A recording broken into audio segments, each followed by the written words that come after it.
Have you ever considered that your next big career breakthrough could actually be hiding in plain sight right within your current organization? Today, I'm going to share why your next career move isn't outside your organization, it's within it, waiting for you to create it. Hi everyone, I'm Saba, the CEO of Designing Schools, and on this channel, I help you learn the skills and mindsets that will give you a human advantage. So hit subscribe for insights and strategies for how to be irreplaceable in a world with AI. Now, we've been conditioned to think that career advancement means applying elsewhere or waiting for a promotion or an opening.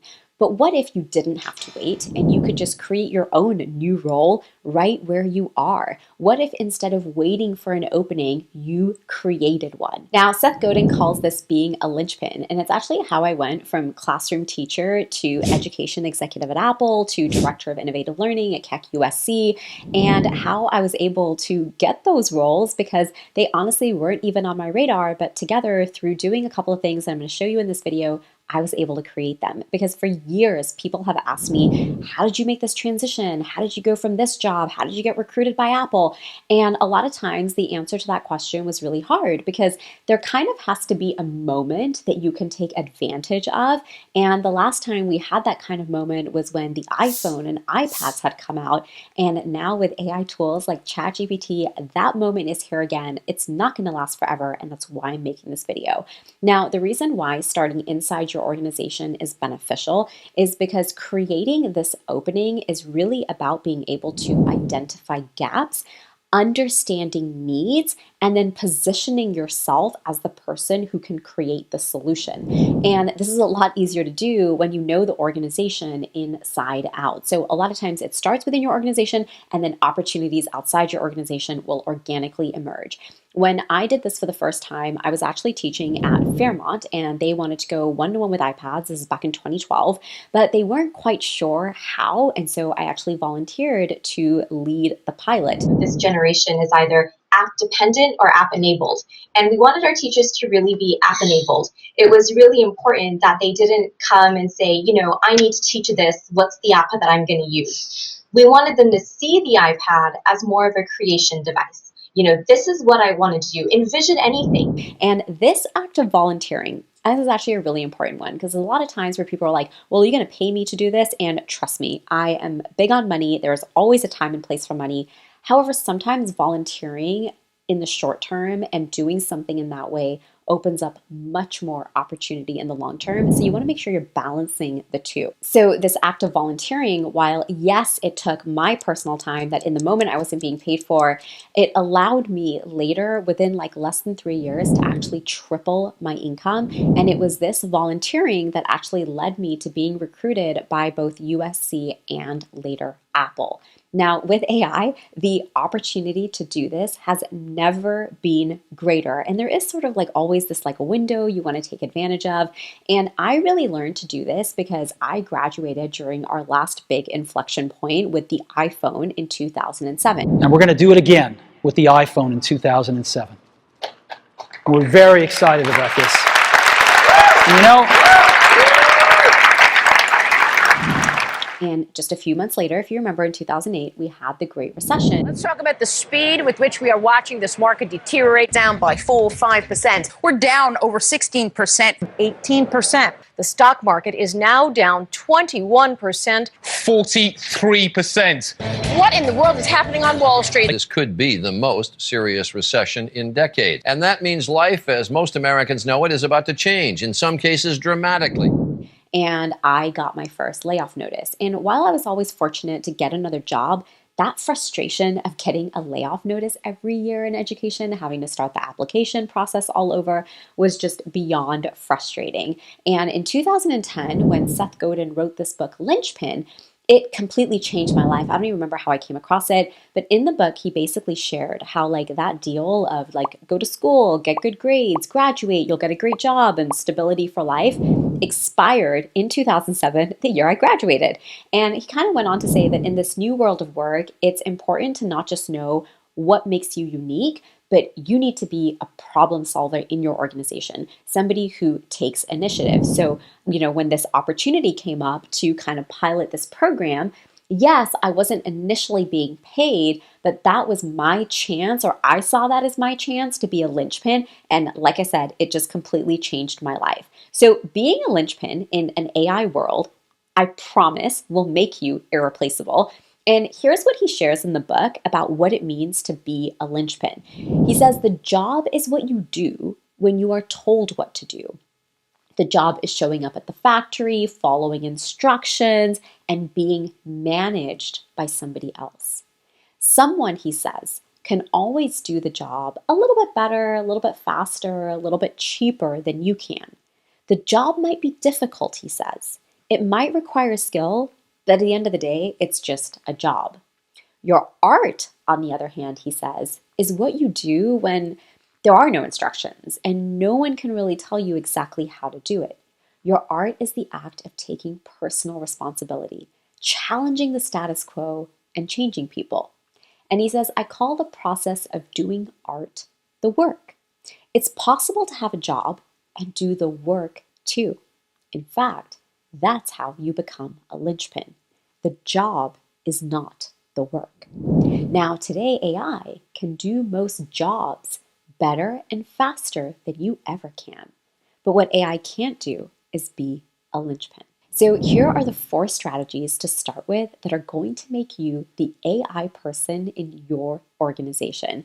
And if you're thinking, I'm not tech savvy and I can't do this because I don't like technology or I don't use technology, please get that thought out of your head right now, because trust me, I was the least tech savvy person. I did not own an iPad. I did not own an iPhone. I was that person that thought that technology was going to ruin the world and every social interaction and all those things. So just know that being tech savvy is not a requirement for being a linchpin in an AI world. So step 1 is really about building your AI literacy and your skills. The first step is to show people how something can help them, not just tell them. So you're going to want to be experimenting with different tools, different strategies, really leaning into what are those gaps, what are those problems, what are those frustrations, but what are the opportunities that people really are excited about, and how can AI, in this case, help them get there. I find that there's way too many people saying, oh my God, ChatGPT, it can do this and it can do this and it can do this. But at the end of the day, people really just care about what can this do for me and how can it help me. Now, like I said, you don't need to be an AI expert. You just kind of need to be 5 steps ahead of everyone else. And the key to doing this is having a strong learning network, people who are sharing ideas that you can learn from. And my favorite place to stay up to date with everything is LinkedIn.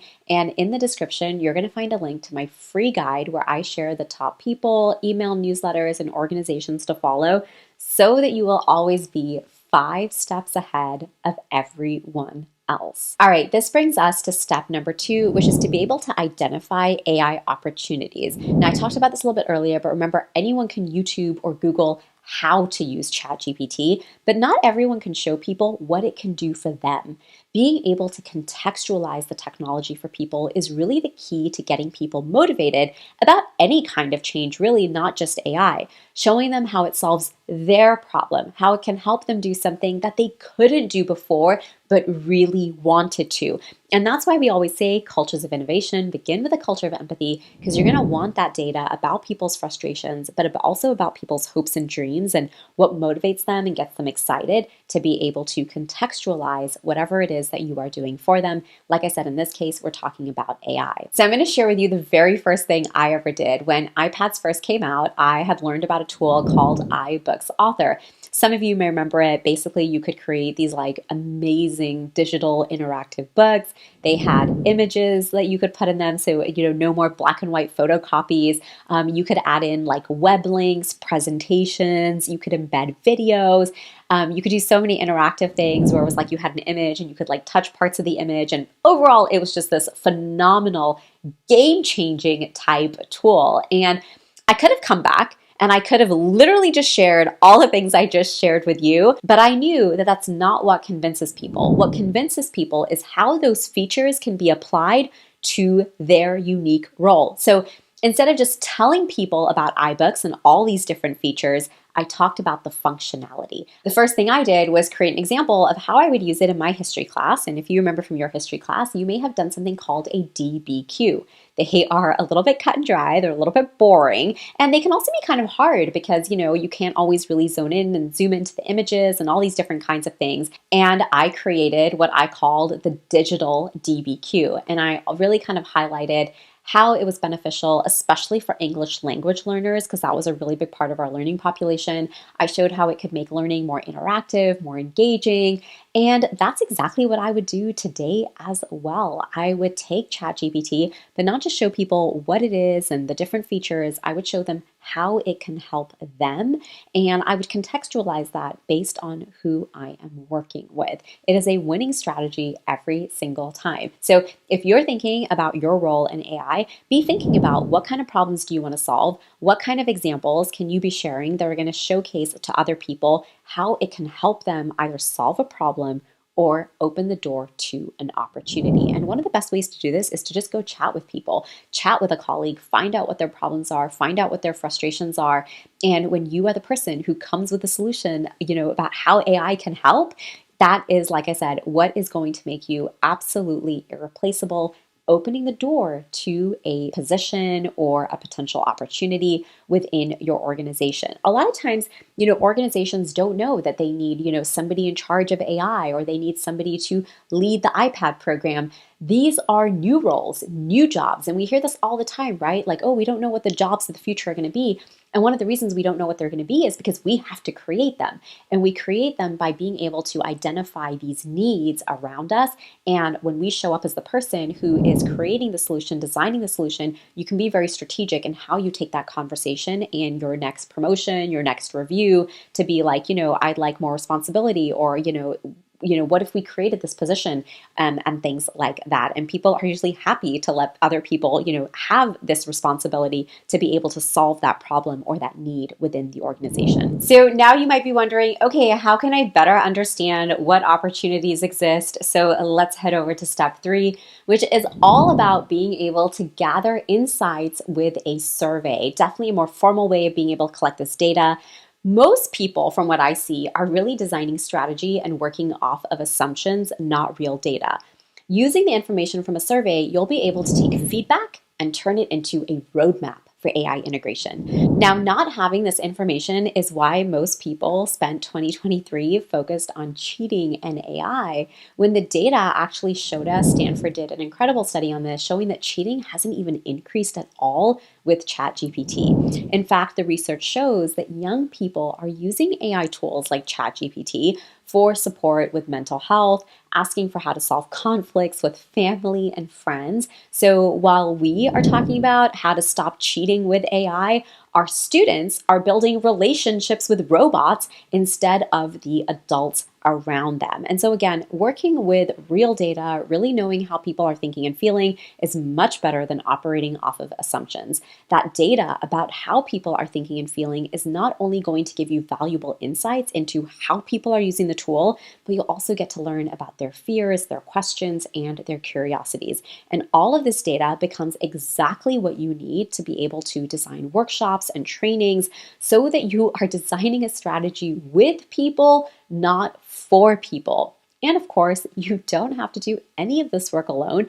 AI tools like ChatGPT can generate the survey questions for you. They can analyze the results and even help you create a training plan as well. Next up, we have step 4, advocate and educate. Offer to do a presentation at your next meeting. I want you to picture this. You're leading a meeting, demystifying AI for people. Everyone uses the word AI, but not everyone actually knows what it means. AI is actually a really broad, overarching term. And so when you go in, you share a little bit of history, a little bit about how it works, and then really save the majority of your presentation for examples, really just 2 to 3 that are contextualized to your group. Make it interactive, ask people to share with a partner. What are your frustrations? What is taking up your time? What have you tried with AI? Tell us a story about how you've been using it. You will be the go-to person in your organization. And I know this can feel like a lot to create. So, of course, we have an AI leadership toolkit ready for you. It includes a deck, it includes a script. You can customize it. We actually even show you how and where to personalize the story in the script and the deck. And this is not just a collection of slides. It is a story about the past, the present, and the future, and what that means for AI in your organization. So don't let people feel like AI is just one more thing. Show them how it aligns to your vision, to your goals. The deck has so many examples you can use to show everyone the possibilities with AI so that they're also responsible and ethical users who can be excited about what's next. So I also have a couple of bonus steps for you. The next one I want to share is team alignment. This is actually one of my favorite facilitation methods. It's called Intentions, Concerns, Boundaries, and Dreams. And it was created by authors Bob Gower, Alex Jameson. They wrote an amazing book called Radical Alignment. It's a very structured yet very simple activity. There's like 4 quadrants: intentions, concerns, boundaries, and dreams. And basically, when you're talking about a topic, and you can use this for any topic, but let's say in this case, we're doing AI in education, we would talk about what are our intentions, what are our concerns, what are our boundaries, and what are our dreams. And it is just such a beautiful conversation. And it really creates this alignment amongst your team where everyone has a safe space to be able to share, to be able to collaborate around these ideas, but more importantly, really gives you the components you need to be able to be like, okay, this is what step 1 is going to be as we think about those dreams that we want to be able to turn into realities and real possibilities for our organization. I have an interview that I did with the authors that I will link for you and is included in the leadership toolkit as well. Now, using this approach, we can really effectively examine where the organization currently stands in its AI journey. With the insights that you've gathered, you're going to be able to really pinpoint, are people in the foundational stage? Are they gaining momentum, or are they ready for expansion? And our toolkit actually includes a very fun card deck to guide you in these discussions, helping you have a really detailed and imaginative roadmap for AI integration in your organization. This roadmap is not just a plan, it's really a blueprint for being able to future-proof your organization with precision, with foresight, making sure you are on the cutting edge of what is coming next. By following all of these steps, you are going to position yourself to be the AI linchpin, the go-to person in your organization. You are going to be at the forefront of innovation, driving change, creating lots of value for others. And it's just really important to remember that in the age of AI, being a linchpin is really about using your unique insights, your creativity to use the technology. Today it's AI, tomorrow it's going to be something else to create a better future, both for yourself and for your organization. So for those of you who are ready to take the leap, the AI Leadership Toolkit is your ready-to-go package that is going to help you become the AI linchpin in your organization. And these are the exact same steps and strategies that will make you irreplaceable in a world with AI that I've been using for the past decade, that got me jobs at USC, that got me recruited by Apple. So comment below, let me know, what are you doing? How are you leading in your organization? What are your hopes and dreams for your next career move? And in my next video, maybe I'll answer some of the questions and give you some ideas and strategies for, again, how you can go even deeper in being the AI linchpin in your organization. This is an exciting, exciting time, friends. Comment below, let me know where I can support you. And if you have any questions on the AI Leadership Toolkit, feel free to reach out.